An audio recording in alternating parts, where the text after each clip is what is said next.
नमस्कार मित्रांनो, मी आज तुम्हाला अबॅकस टूलबद्दल इन्फॉर्मेशन देणार आहे. अजूनही बरेच असे पॅरेंट्स आहेत, स्टुडंट आहेत की त्यांना अबॅकस टूल काय आहे हे माहीत नाही. त्यासाठी मी हा छोटासा व्हिडिओ बनवला आहे. चला तर मग आपण बघूया. हा अबॅकस टूल आहे. या टूलमध्ये हे अप्पर बीड्स असतात. वरचे बीड्स म्हणजे अप्पर बीड्स असतात आणि हे खालचे बीड्स असतात त्यांना लोअर बीड्स असे म्हणतात. आणि ही मधली जी लाईन आहे त्याला आन्सर लाईन असे म्हणतात. तर हा अप्पर बीड्स आहे. हा समजा हा युनिट रॉड असेल तर युनिट रॉडवरती अप्पर बीड्सची व्हॅल्यू 5 असते आणि लोअर बीड्सची प्रत्येकाची व्हॅल्यू 1 1 1 1 असते. म्हणजे जसं की समजा हा अबॅकस टूल आहे. ह्या अबॅकस टूलमध्ये हा युनिट रॉड आहे, हा 10चा रॉड आहे आणि हा 100चा रॉड आहे. बरोबर. यामध्ये अप्पर बीड्सची व्हॅल्यू किती असेल? हा अप्पर बीड्स आहेत, हे लोअर बीड्स आहेत.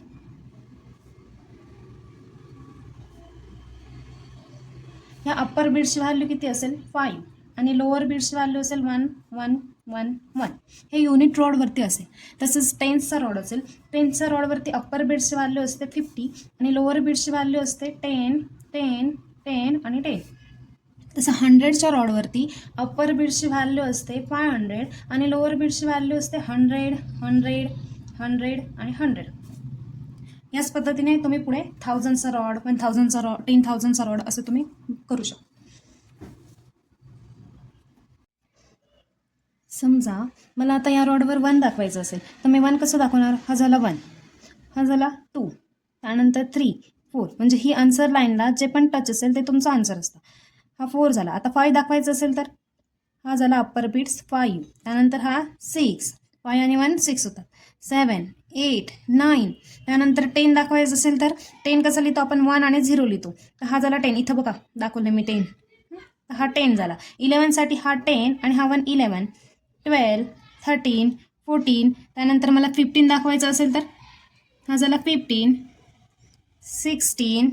5 आणि हा 1 6 असतात आणि हा इकडे 1 1 आणि 6 16, 17 18 19. त्यानंतर मला 20 दाखवायचं असेल तर 2 आणि 0 20 असतात. म्हणून ह्या रॉडवरती 0 आणि ह्या रॉडवरती 2. 10 आणि 10 20 होतात.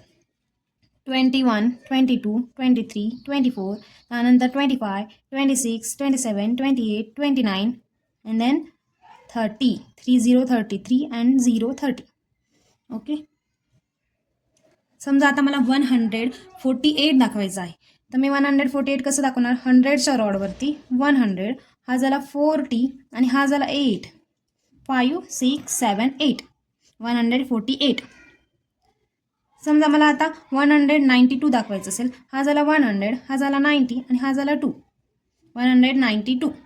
अशा पद्धतीने तुम्ही कुठलाही नंबर टूलवरती दाखवू शकता. थँक्यू.